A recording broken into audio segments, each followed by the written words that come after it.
आदरणीय बंधुओं, माताओं व मेरी प्यारी बहनों, राधे राधे। आप सभी का हमारे YouTube चैनल जीवन की धारा पर बहुत बहुत स्वागत है। बंधुओं, आज हम इस वीडियो में भगवान श्री हरि व नारद जी का कथा प्रसंग सुनेंगे, जिसमें भगवान नारद जी को समझा रहे हैं कि संतों का संग सदैव ही शुभ व पुण्य फलों को देने वाला होता है।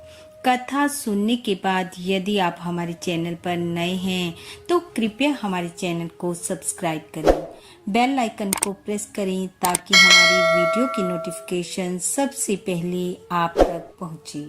वीडियो को शेयर व लाइक भी जरूर करें। कथा के अनुसार एक समय की बात है, नारद जी भ्रमण करते हुए भगवान श्री हरि के पास पहुँचे। नारायण नारायण कहते हुए उन्होंने भगवान को प्रणाम किया और कहा, हे प्रभु, आज मैं आपसे अपने मन में उठ रहे एक प्रश्न का उत्तर जानना चाहता हूँ। कृपा कर मुझे बताइए।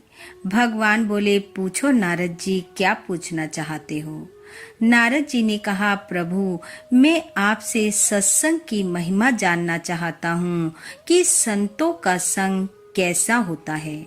भगवान मुस्कुराए और नारद जी से बोले, नारद जी, वहाँ सामने एक इमली का पेड़ है। उस पेड़ पर एक गिरगिट रहता है। आप उसके पास जाओ और उससे सत्संग की महिमा पूछो।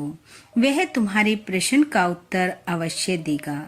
नारद जी भगवान के कहने पर गिरगिट के पास पहुँचे और उससे सत्संग की महिमा पूछी। ऐसा सुनते ही गिरगिट पेड़ से नीचे गिर गया और कुछ ही समय में उसने अपने प्राण त्याग दिए। यह देखकर नारद जी हैरान रह गए। वापिस भगवान श्री हरि के पास लौटे और सारा वृतांत कह सुनाया। भगवान फिर से मुस्कुराए और कहा, नारद जी, इस बार आप पृथ्वी लोक पर स्थित चंद्रपुर नगर के सेठ के घर जाओ। उसके वहां पिंजरे में एक तोता बंद है। उससे सत्संग की महिमा पूछना, वह आपके प्रश्न का उत्तर अवश्य देगा। नारद जी उसी क्षण वहां से चल पड़े और तत्काल ही सेठ के घर पहुंच गए।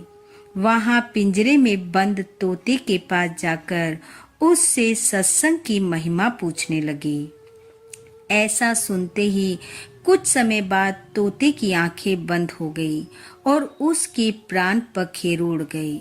यह देखते ही नारद जी घबरा गए कि ये क्या हो गया और शीघ्र ही वापिस भगवान के पास आए और जाकर बोले, हे प्रभु, ये क्या लीला है। क्या सत्संग का नाम सुनकर प्राण त्यागना ही सत्संग की महिमा है। भगवान फिर मुस्कुराए और बोले, नारद जी, इस बार आप नगर के राजा के महल में जाओ और उसके नवजात शिशु से सत्संग की महिमा पूछो। नारद जी यह सुनकर घबरा गए और बोले, प्रभु, अभी तक तो पक्षी ही अपने प्राण त्याग रहे थे और अब यदि नवजात शिशु ने अपने प्राण त्याग दिए तो राजा मुझे कदापि जीवित नहीं छोड़ेगा।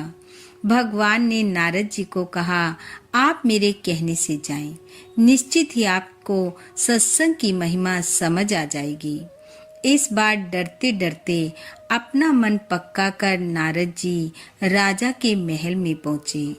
नारद जी को आया देख राजा ने उनका भव्य स्वागत किया, परंतु नारद जी का ध्यान अपने स्वागत पर नहीं बल्कि अपने प्रश्न पर था। नारद जी ने भगवान श्री हरि को याद करते हुए नारायण नारायण कहते हुए राजा से कहा, मैं तुम्हारे नवजात शिशु को देखना चाहता हूँ, उसे आशीर्वाद देना चाहता हूँ। नारद जी के कहने पर नारद जी को बालक के पास ले जाया गया।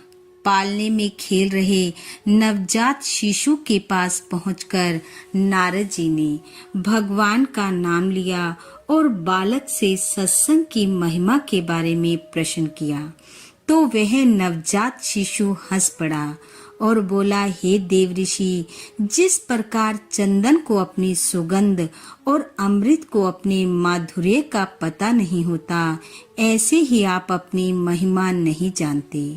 इसलिए आप मुझसे पूछ रहे हैं। हे नारद जी, वास्तविकता तो यह है कि आप ही के क्षण मात्र संग से मैं गिरगट की उस योनि से मुक्त हो गया और आप ही के दर्शन मात्र से तोते की योनि से मुक्त होकर इस मनुष्य जन्म को पा सका।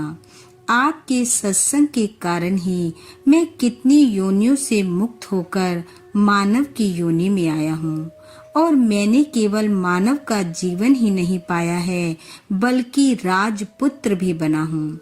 यह सत्संग का ही अद्भुत प्रभाव है। बालक बोला, हे ऋषिवर, और मानव तन पाकर भी मुझे आपका संग मिला, इसलिए मुझे आशीर्वाद दें कि मैं मनुष्य जन्म के परम लक्ष्य को पा सकूं। हे नारद जी, आपसे अधिक सत्संग की महिमा को कौन समझ सकता है। आपके हृदय और जीभा से क्षण भर के लिए भी भगवान श्री हरि का सुमरन नहीं हटता। ऐसा सुनते ही नारद जी प्रसन्न हुए और बालक को आशीर्वाद देते हुए भगवान श्री हरि के पास पहुँचे।